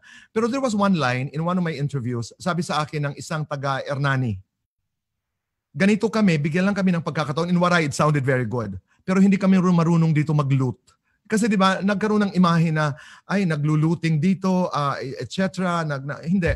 Nasasaktan ang tao. Na bigyan niyo lang kami ng pagkakataon, hindi kami yung inyong iniisip. Just give us back. Katulad ng sinabi mo kanina, Sam, na pauwiin niyo lang kami. Ibigay niyo lang sa amin yung aming mga lupain. In your presentation also, Atom, nandun yung pabalikin nyo lang kami dito ang hanap buhay namin. You talked about the lake. Tulungan nyo lang kami i-save yung tubig. Maghahanap buhay kami. Hindi kami manghihingi. So there is really pride and dignity. Parating sinasabi to ng aking ama na waray na waray. There is pride and dignity in being poor. That does not belong to a sector of society. You don't have to earn a certain amount of money to be dignified and to be proud. Hindi. Merong ganun. Atom, narito pa ang isa. Since I wanted to experience immersing myself, itong bata ay nais niya mag-immerse in communities. I wanted to ask you, how did you interact with the Bakwit community despite the sensitivity of topics? I don't know what it means. Siguro of the Bakwit and their time during their times of doubt and fear. Mm-hmm. Well, I mean, that's a good question kasi I mostly meet a lot of these people during the worst time of their lives, and it can get a little bit difficult. You have to be sensitive about what they're going through. I think it's mostly parang taking my cue from them. And a lot of Filipinos naman, they are very willing to share their stories, even if the stories are of tragedy. And for the most part, napapansin ko, they also feel empowered when they get a platform to do that. It does several things, no? On one hand, parang it's a catharsis, it's a release, no? Na ikukwento nila sa iba kung ano yung pinagdaanan nila. Bukod doon, meron siyang practical purpose na tututunan ng ibang mga tao kung ano ba yung nangyari. So I look at it as a way of empowering them as well. And we just have to be very sensitive, no, na bilang mga members ng media, na we don't take advantage of their situation, and we are honest and sincere about the real score. Hindi namin pinapalaki o hindi namin pinapaliit yung kanilang karanasan. So it's kind of a balancing act. All right. For Sam, saan po pwedeng i-donate yung mga educational modules, books and materials for learning for the Bakwit kids? Well, yeah. The major issue namin talaga is logistics to travel it from Manila to Right. the provinces po. So, tinatambak naman po sa yung at least sa grupo natin na Ako Bakwits Makati. So, pwede pong we can communicate with the Navy din to help us transport this stuff kasi nga yung transportation po yung pinaka-issue natin eh. So, there are also evacuees in Metro Manila. So, actually, mas malapit din pag Manila na mga matarget natin. Kaya lang yung sa provinces talaga nangailangan ng mga materials. That's right. Oo. Sam, you are a Bakwit. Ito isang katanungan. What is the most challenging experience that you have encountered? Uncertainty of where to find your next activity or next kasi nga parang wala nang certainty eh. So I didn't know at that moment in time if I was going to go to a work or not eh. So Uncertainty, that moment in no? time. Uncertainty po. Sa karamihan din dito ngayon. Hindi nila alam po kung may lupain pa sila, kung meron silang babalikan. Kaya Oo. Atom, ito naman ay yung pag-raise daw ng awareness about the Bakwits sa mainstream media. Paano ito nakakaapekto sa kanilang situation, their current situation right now? Paano ito nakakaapekto? Well, sa short term, we do get mga people coming up to us and asking about the parang certain people that we feature in stories. So ano yun, isang konkretong feedback yon galing sa mga nanonood, no? At kahit na parang for the most part, I don't really necessarily advocate, parang charity on that scale. Kasi we do help certain individuals pero hindi lang naman sila yung nangangailangan. No? Parang I try to tell people that of course they're free to support whoever they want to support. Pero maganda na we look for trusted organizations na merong mas may long-term na plano at na nababalanse yung needs ng lahat. So, sorry, I mean going back to the question, concretely, bringing awareness, meron talagang nakakita ka ng bump eh. Nagkakaroon ng increased interest sa public at when that interest gets wide enough, nakakita ka rin ng actual response from not just local government authorities but also on a national level. When Yolanda happened, of course, no one can take credit for raising awareness for Yolanda, but parang because of all of the stories na lumalabas sa media about the situation of the displaced at yung mga talagang tinamaan ng bagyo, nag-drum up ng support not just from individuals from other parts of the country, nagkaroon talaga ng bayanihan. At it's really wonderful to see that kind of thing. But again, parang maganda na beyond that, we also continue the conversation, like you said, Tito Boy, para makahanap talaga ng long-term solutions. Because all of that is important. Kailangan meron yung mga right here, right now, especially in a time of emergency, but also making sure that we're not making the same mistake again and again. Tama. Who is the head of the UNHCR now, Atom? In the Philippines, si Sir Shinji, ang aming national representative, okay. Shinji. And then sa national level si sorry, kumbaga I forgot his whole name, ano.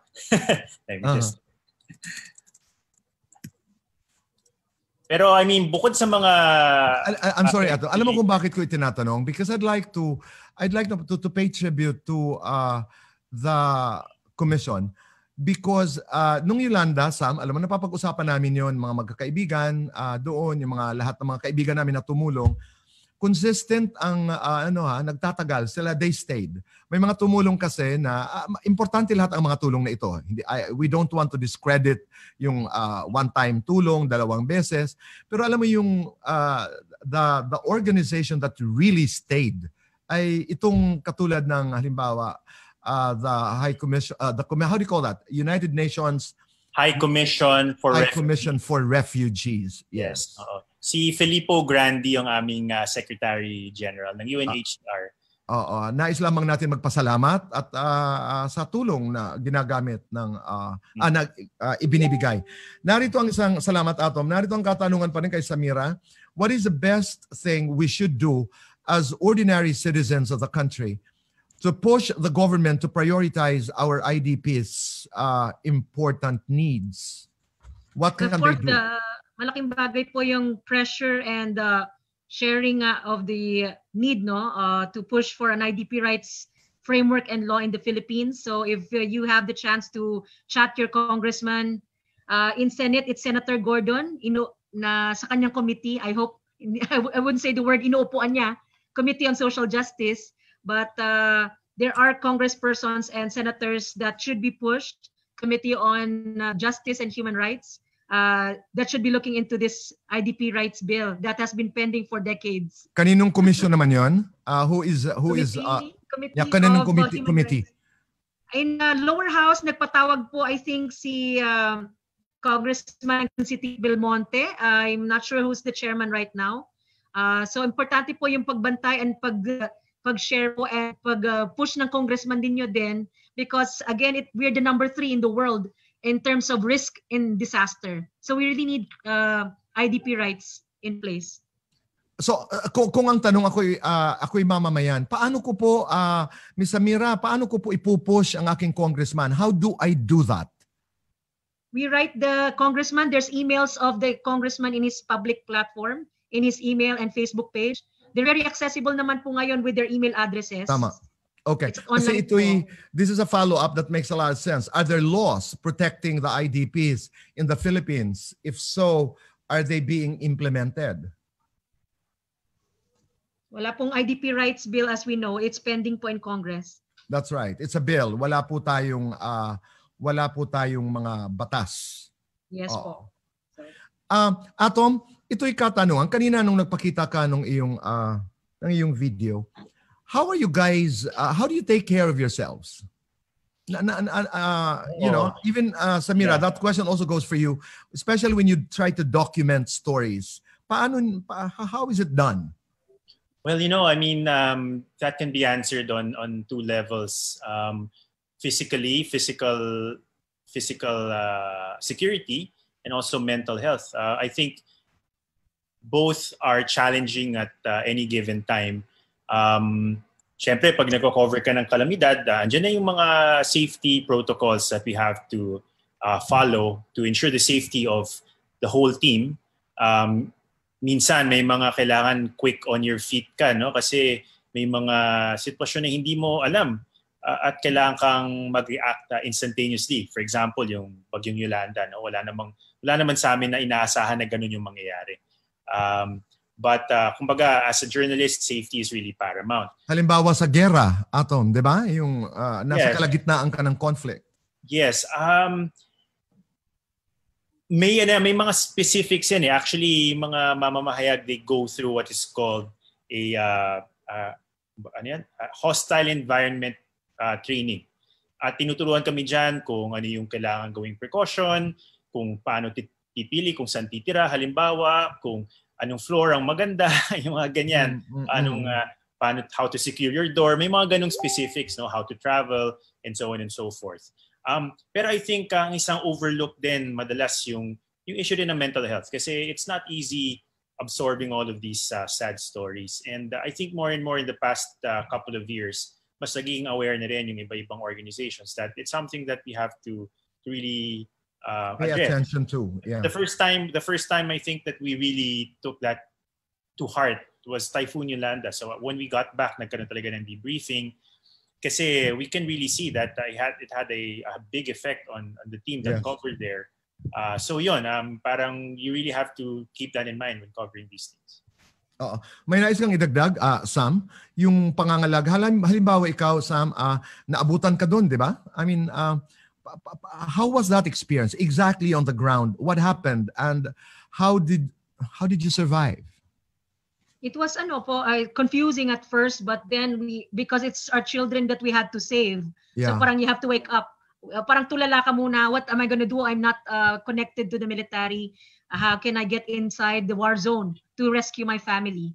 So it was major po, Kakaboy, to consult muna our team of volunteers. We did have already volunteers in the past. So parang it was so easy to set it up and then get ourselves recognized by the police and military because we were also working with them in the past. So parang just to submit the names na lang to the police and military to get these people through the checkpoints. So it's important po for the ID nga to be acknowledged and accredited by the people, armed forces, military, and martial law administrators. Because like the COVID, it's also lockdown eh. At that time, parang lockdown. Can you imagine ang lockdown namin 3 years? Goodness. So it's kind of like disorienting. Pero yun nga po, it's important, nagta-text yung mga ilang grupo ngayon na ma-acknowledge yung organizations nila. If you want to, fundraise, there are requirements that are needed by government. DSWD needs to accredit you. Sabi ni Atom, we need to support groups that we can trust, that can do the sustainable programming on the ground. And every shelter has some unique need. And malaking bagay po that we go to the communities through the groups that are there. And so you can find them online po. Oh, maganda yung dalawa yun. Those are very important words. Trusted organizations at dapat sustainable yung efforts. Alam mo, Atom, it's as a journalist, it's very difficult to, kanina you started to speak about mental health, yung paghiwalayin mo yung trabaho mo at saka yung pagkatao. I remember the narrative of Anderson Cooper, but of course this is different. When I was reading his book, Dispatches from the Edge, kung hindi po ako nagkakamali, it was a very personal experience of pain dahil nga doon sa kanyang kapatid na nangyari. Ngayon bago na, kasi I just saw, a special that he hosted. Pero sabi niya, kasi my question is, why are you attracted? Why do you gravitate towards these stories, Atom? What is it about your narrative as a person? Anderson's was, sabi niya, I was looking for a pain outside that could match my pain inside. Ito yung kwento nung tumalon ang kanyang kapatid sa kwarto niya sa bintana sa New York. I mean, coming from a very well-off family. I mean, right before him, bata sila. He was looking, and people were not taking him seriously in the beginning because he was a rich kid of New York who wanted to go to Serbia, who wanted to go to war zones and cover stories. So ang sabi niya ay he was actually financing his coverages in the beginning because he had to prove that he was serious, no? And naalala ko lamang kasi sa Yolanda siya ay dumating din doon. And he was looking for places and experiences where there was pain that could match his. My question, Atom, is what pushes you to this sort of stories, narratives, events in the world and in the country? Ano yun?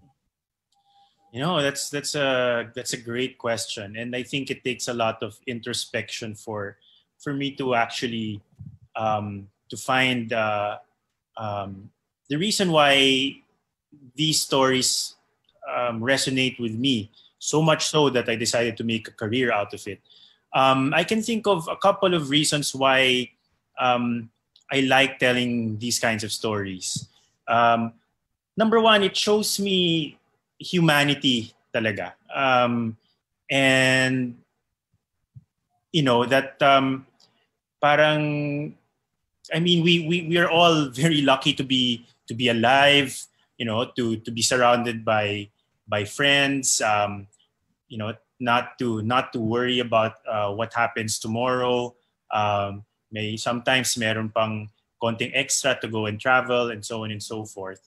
But that kind of life is a very small part of the experience of humanity taken as a whole. And I don't think we'll be able to appreciate what it means to be human if we don't see the world through the eyes of other people. And why, for example, people who have so little and who have gone through so much find the courage to keep on living. And that's a wonderful gift that can only be said or can only be extracted by actually talking to these people and understanding what they're going through. Sabi nga nila, man cannot live on bread alone, di ba? And life is not just about surviving and doing well for yourself, finding a nice place to stay and so on. It's about taking it as it is, parang giving a hard look about what reality is all about in all its imperfections, so that your own life is enriched and so that you have a healthier understanding of what your privileges are, and what your role is, what you want to be in the world, where you want to carve your place in the world. Maraming salamat, Atom. Sam, alam mo ako, I wanted to raise this. You know, your discourse, your narrative is riveting. Pero masayahin kang tao. You know, there's that laughter that you end your lines with. Is that your way of coping with pain? Maybe. I'm really like a jokey person since childhood. Pero masyadong iyakin din. So, very sensitive, but at the same time, I'm kind of like maybe hide the pain by joke. And I love the movies. I love to watch you guys. I dreamt to also host, pero hindi kinaya ng powers. I was told to remove my veil by a producer. Hindi kita na-meet eh. No, that's the laughter I was talking about. Yung parang sa lahat ng nangyayari sa inyong buhay, pero ang sarap-sarap pakinggan ng tawa mo. Ganun ba? So muli mga kaibigan, maraming salamat. Nais lamang namin pasalamatan ang aming partner organizations. Uulitin ko po ito dahil marami sa kanila ang nakikinig. ASHS Sanggunian, Bicol University Order of Blue Feather Society, Global Institute for Youth Development, Hulagway, Impact Leadership, Kabataan ng Kartilya ng Katipunan, Liberal Youth, PLM, College of Humanities, Arts and Social Sciences Student Council, Samahan ng Kabataang Voluntaryo ng Pilipinas, You Lead Initiative Incorporated, in cooperation with CSSP FST Council, GoodGov PH, Landas, Prosperity Philippines, Samahan ng Progresibong Silimanian, the Taft Initiative, UP College of Education Student Council, UST Hiraya, We the Future .ph. Is there a dot ba? We the Future PH. Yan po ang ating partner organizations. Maraming salamat sa inyong suporta. Let's get final words from Atom and Samira. Atom? Yes, mauna na siguro ako.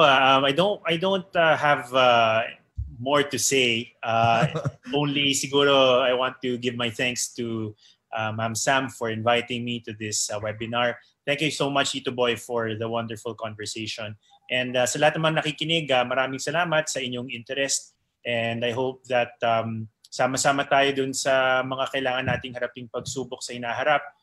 And magbaon po tayo ng courage for all of the things that we have to face. Sam? Great respects po for the medical frontliners who are non-stop. Yes. Since so many disasters in this past decade and Marawi siege, especially to the Marawi Center medical people, including my brother, Dr. Alexis Gutok. So thank you po, Boy, Atom, and all the Ako Bakwit team. I'm very humbled in this session to bring to light sa ating mga kapwa Pilipino and the world the issues of internally displaced. Don't forget to fight for those who cannot fight for themselves. Yan ay tumatagos sa ating mga puso. Muli doon sa ating mga kasamahan, mga kaibigan, na nakiisa sa ating pag-uusap ngayong hapon. Ito po ang Ako Bakwit. Ito yung pang-anim na sama-sama session, Bakwit Stories, isang araw sa buhay ng Bakwit. Naisong tapusin po ang pag-uusap na ito sa isang panawagan sa ating mga kaibigan sa Senado, sa Kongreso, mga ahensya, na sana'y tulungan niyo po, pagtuunan natin ng pansin, bigyan ng atensyon ang ating mga internally displaced people. You know what to do. Sabi nga ni Sam ay tulungan natin ang mga taong walang kakayanan, tulungan ang kanilang sarili. Just give them a chance, kahit konti lamang. Doon naman po sa mga, I'm coining some words, I'm inventing some words, non-displaced people tayo. Isang pakiusap din, na sana ibigyan natin ng pagkakataon ang mga internally displaced people through Ako Bakwit, ang organisasyon. Dahil importante yung trust, importante yung sustainable. Mga natutunan ko po yan ngayong hapon. Na magkaroon ho sila ng pagkakataon makauwi. Home is important, family is important. Sa dulo ng usaping ito ay pag-uusapan natin yung pagmamahala ng kapwa, the love we have for each other, the love we have for our families, the love we have for the great divine. Nung isang araw may nabasa po ako, hindi ko alam kung sino ang nagsulat, pero sinabing, tama nga naman, namumunga daw ang puno ng kahoy, they bear fruits not for themselves, but for those who pass through them. Ang mga bulaklak bloom not for themselves, but for the eyes of people who appreciate them.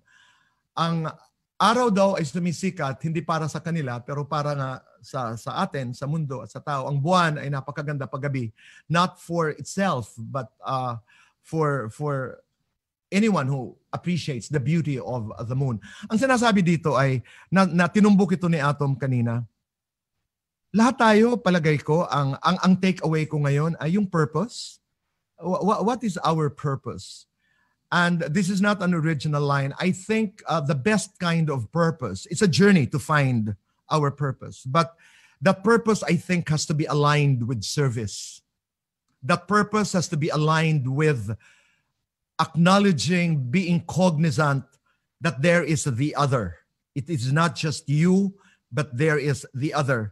And in this discussion, we're talking about ako, isang mamamayan, isang Pilipino, may kapatid akong bakwit na nangangailangan ng aking kalinga, ng aking atensyon, not necessarily in terms of material, pero doon sa may kayang magbigay, abay magbigay na ho tayo. Kami nanghihingi ng libro, nanghihingi ng mga kagamitan, nanghihingi ng tulong, nanghihingi ng atensyon, nanghihingi ng pera doon sa may meron. Magbigay sa tamang organisasyon, magbigay that can sustain our brothers and sisters in the internally displaced community. So mula sa aking puso, maraming salamat. Ang dami kong natutunan. Atom, salamat for sharing your story. Samira, thank you for sharing your story. Ako Bakwit, mabuhay ho kayo. At mabuhay ang Pilipino. Maraming salamat.